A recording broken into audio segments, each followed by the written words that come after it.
अस्सलाम वालेकुम, welcome to learning hub channel. मेरा नाम है हिना और मैं आंसर की लेकर आई हूँ।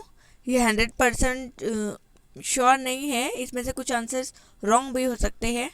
तो चलिए देखते हैं। उम्मीद करती हूँ आप तमाम लोगों ने बहुत अच्छे से पेपर दिए होंगे।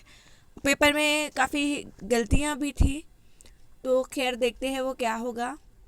मार्क्स दिए जाएंगे या वैसे मार्क्स तो नहीं दिए जाते हैं, मार्क्स कट कर आएंगे उतने। यानी कि अगर 90 मार्क्स का है तो जितने क्वेश्चंस रॉन्ग हुए हैं उतने मार्क्स उसमें से कट कर दिए जाएंगे।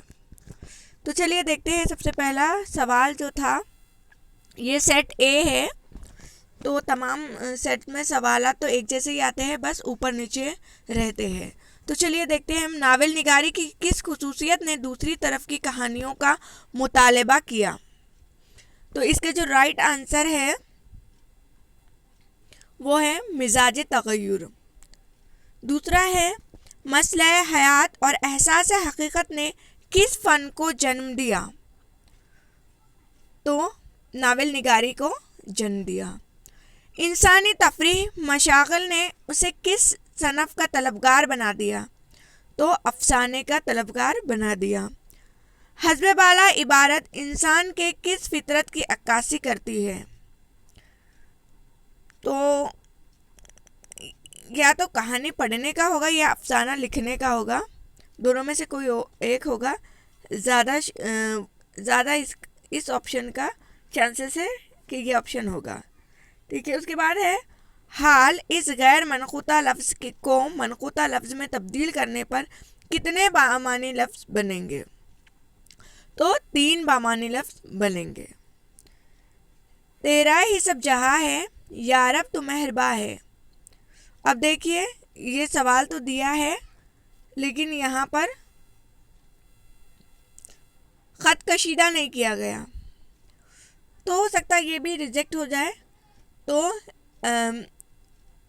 ये शेरी ज़रूरत के तहत हो सकता है। शेरी ज़रूरत के तहत अहमद बाज़ार गया। किन 2 इस्तिफ़ामिया अल्फाज की मदद से दिए गए जुमले में फ़ाइल और मफ़ऊल की शनाख्त होगी। तो कौन गया बाज़ार? अहमद। कहाँ गया? बाज़ार। तो कौन और कहाँ ये आएंगे। नूरुल आयन अली कौन है? तो जो नूरुल आयन अली है ये ड्रामे निगार है। आमने सामने दस्त बदस्त, तो दाएं बाएं क्या होगा। तो दाएं बाएं पसवो पेश होगा। दर्ज झैल में से कौन सी किताब खुदनोश्त सवाने उमरी है। तो देखिए, इसमें 2 ऑप्शन नहीं दिए गए हैं, तो आप जो भी आपने लिख कर आया होगा दोनों में से आपको किसी के भी मार्क्स नहीं मिलने वाले। या तो मार्क्स मिल जाएंगे या ये सवाल ही नहीं काउंट किया जाएगा।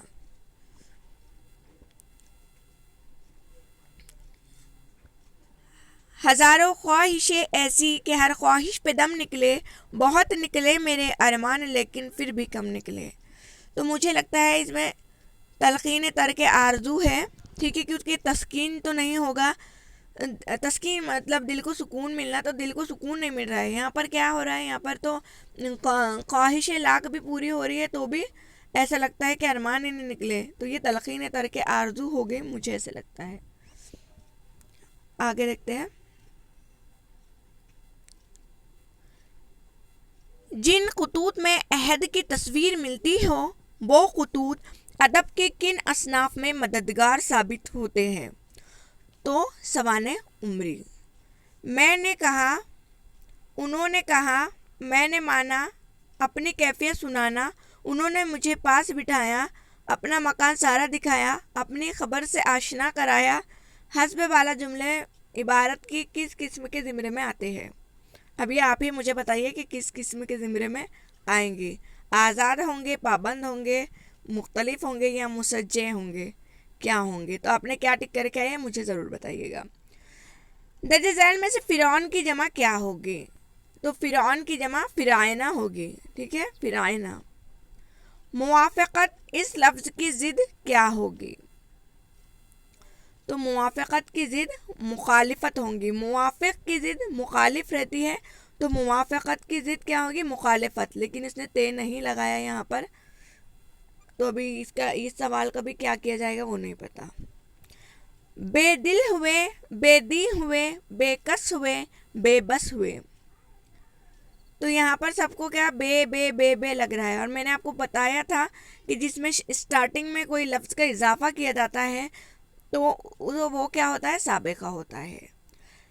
क्या ज़रूरी है कि न हिंद में एक लफ्ज़ फारसी एक लफ्ज़ हिंदी हो? इस जुमले की किस्म पहचाने।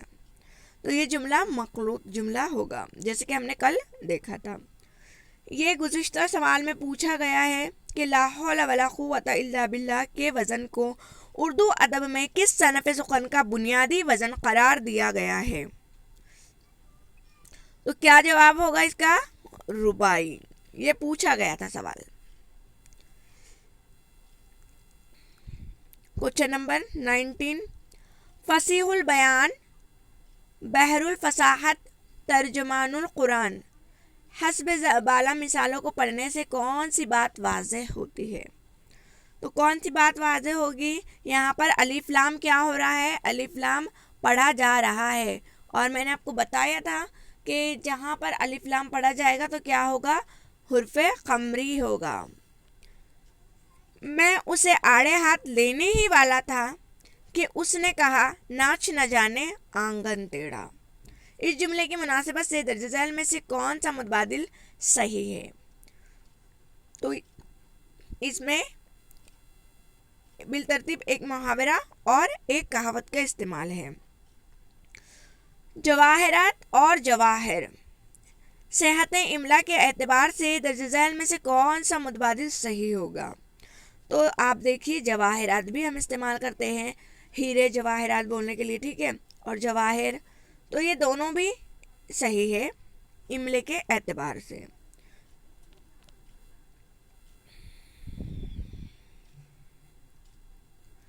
सुरमई शाम में इसकी नखरई आवाज़ ने जादू जगाया।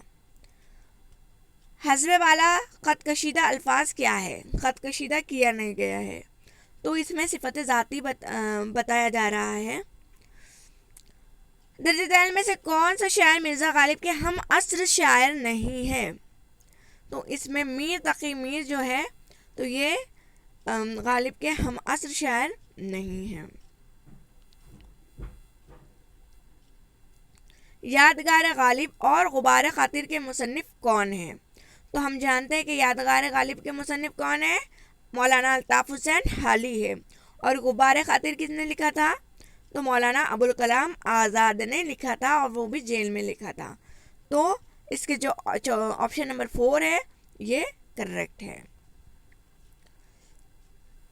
इसी के साथ आगे बढ़ते हैं।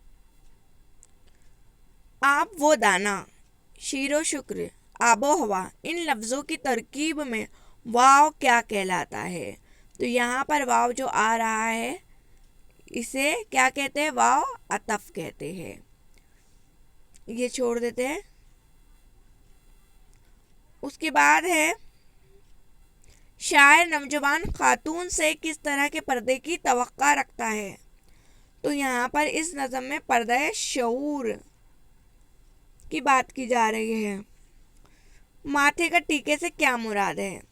तो माथे के टीके से मुराद मुझे लगता है अज़्म इस्तक़लाल होना चाहिए, या हो सकता है हुक्म फ़िरासत भी हो जाए, लेकिन ज़्यादा चांसेस अज़्म इस्तक़लाल के हैं। तो आप भी मुझे बताइए कमेंट में कि आपने क्या लिखा है, और अगर मैं कहीं पर गलत हूँ तो आप मुझे कमेंट में कह सकते हैं। Thanks for watching this video, और लेट होने के लिए माफ़ी चाहती हूँ। Thank you. अल्लाह हाफिज़।